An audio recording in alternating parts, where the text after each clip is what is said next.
Combat de Nelson Mandela contre l'apartheid, un chapitre majeur de l'histoire du XXe siècle. Fédérateur de la nation sud-africaine, il laissera derrière lui une communauté noire libérée de ses chaînes.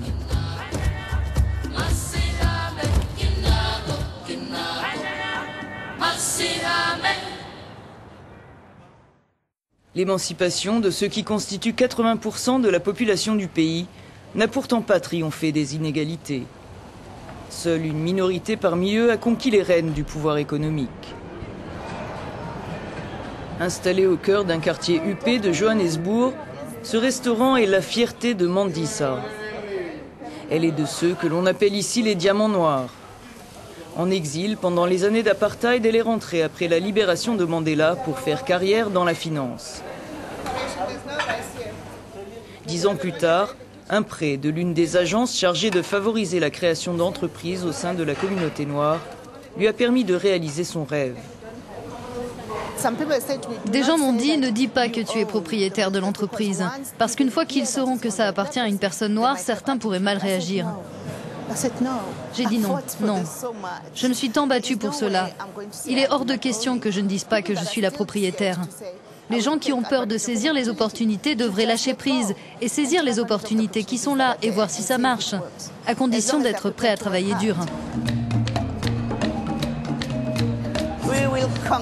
On va réussir, c'est sûr.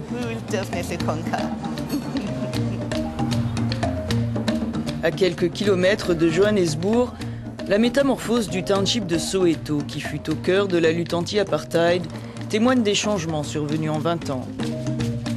Les lotissements coquets qui fleurissent çà et là, ou encore ce centre commercial de luxe, reflètent l'émergence d'une nouvelle classe moyenne. Soweto est une terre d'opportunités, nous dit Nkobile. Il est le seul entrepreneur noir à avoir créé une fabrique de bijoux haut de gamme dans un township sud-africain. Parti de rien, il a vendu des friandises dans la rue pour financer ses premiers outils. Après avoir reçu une formation et un microcrédit de l'État, Nkobile a ouvert son entreprise il y a 8 ans. On a lancé une nouvelle culture, une culture d'indépendance, une culture de travail. Ce n'était pas la norme pour des gens de couleur de produire des bijoux. Et étonnamment, c'est quand j'ai commencé à former des jeunes que je me suis rendu compte que l'Afrique du Sud fourmille de talents qui ne demandent qu'à se réaliser. Nkobile emploie aujourd'hui 4 artisans et, outre le marché sud-africain, exporte ses créations en Europe. Son objectif, trouver les fonds qui lui permettront d'ouvrir une usine et d'employer une centaine de personnes pour répondre à la demande croissante de ses clients.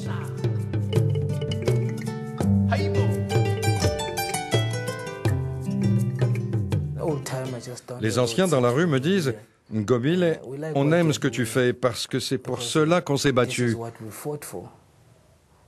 C'est cela qu'on voulait voir les jeunes accomplir aujourd'hui, qu'ils soient indépendants, vous voyez,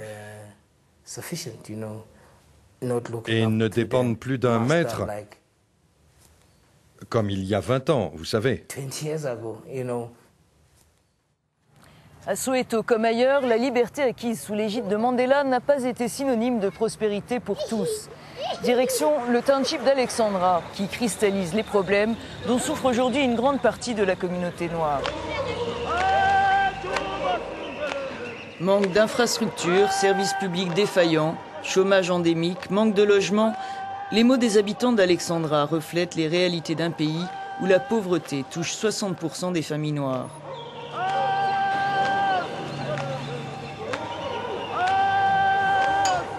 Toumi est de ceux qui tentent de pallier aux défaillances de l'État. Des fonds privés lui ont permis d'équiper une salle de sport.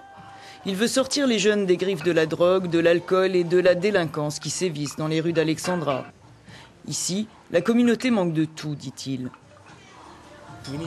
Nous avons besoin d'investisseurs, nous avons besoin de centres pour les enfants, nous avons besoin de bibliothèques pour éduquer les gens. Beaucoup n'ont pas d'éducation ici. Et on se bat aussi dans ce gymnase pour sensibiliser les gens aux questions de santé. Des choses modestes peuvent en fait changer la vie des membres de la communauté. La fin de l'apartheid a permis à Frans d'ouvrir son petit commerce il y a 20 ans. La liberté est son bien le plus précieux. Pour le reste, les choses n'ont guère changé, dit-il. La liberté est là, les droits sont là. Mais dans l'économie, le pouvoir est toujours dans les mains des Blancs. Économiquement, ce sont les Blancs qui dirigent. Et on ne peut pas diriger sans argent, on ne peut pas diriger si on a faim. Comment peut-on diriger avec la faim au ventre ?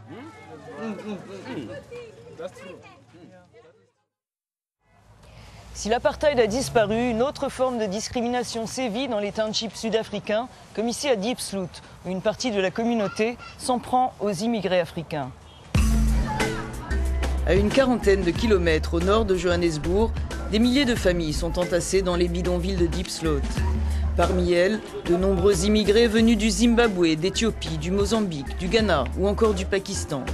On les appelle ici les Makwerekwere, les étrangers. Ils ne sont pas toujours les bienvenus.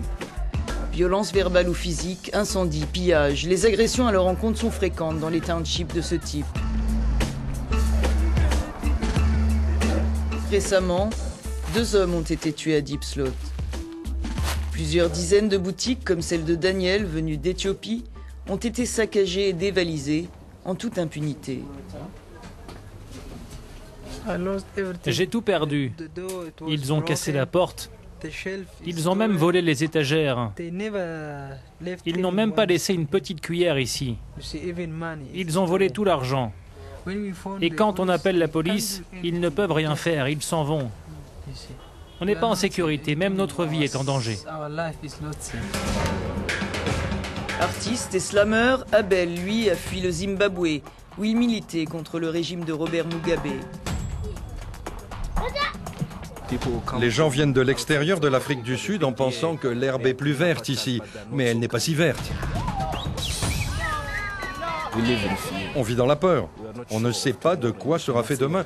La xénophobie n'est pas morte, elle vit encore.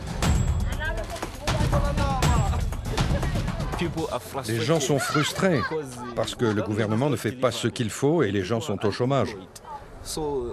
Alors les gens passent leur frustration sur d'autres. Ils ont besoin de sécurité et je ne crois pas que quiconque se préoccupe de leurs besoins. Alors ils évacuent leur colère sur d'autres gens. C'est dur de vivre ici si tu es un étranger. Du chemin reste à parcourir avant que la nation arc-en-ciel pour laquelle Nelson Mandela avait tant lutté se réalise tout à fait. Un peu comme ceux qui jadis ont milité pour la liberté en Afrique du Sud, Abel rêve, lui, d'un autre monde. Que ce monde soit réduit en pièces parce que mes pieds sont déchirés, je n'ai pas de travail, je n'ai nulle part où aller et je n'ai rien à manger. Alors que ce monde prenne fin car je ne suis plus qu'un organisme sans vie. Oui, que ce monde prenne fin.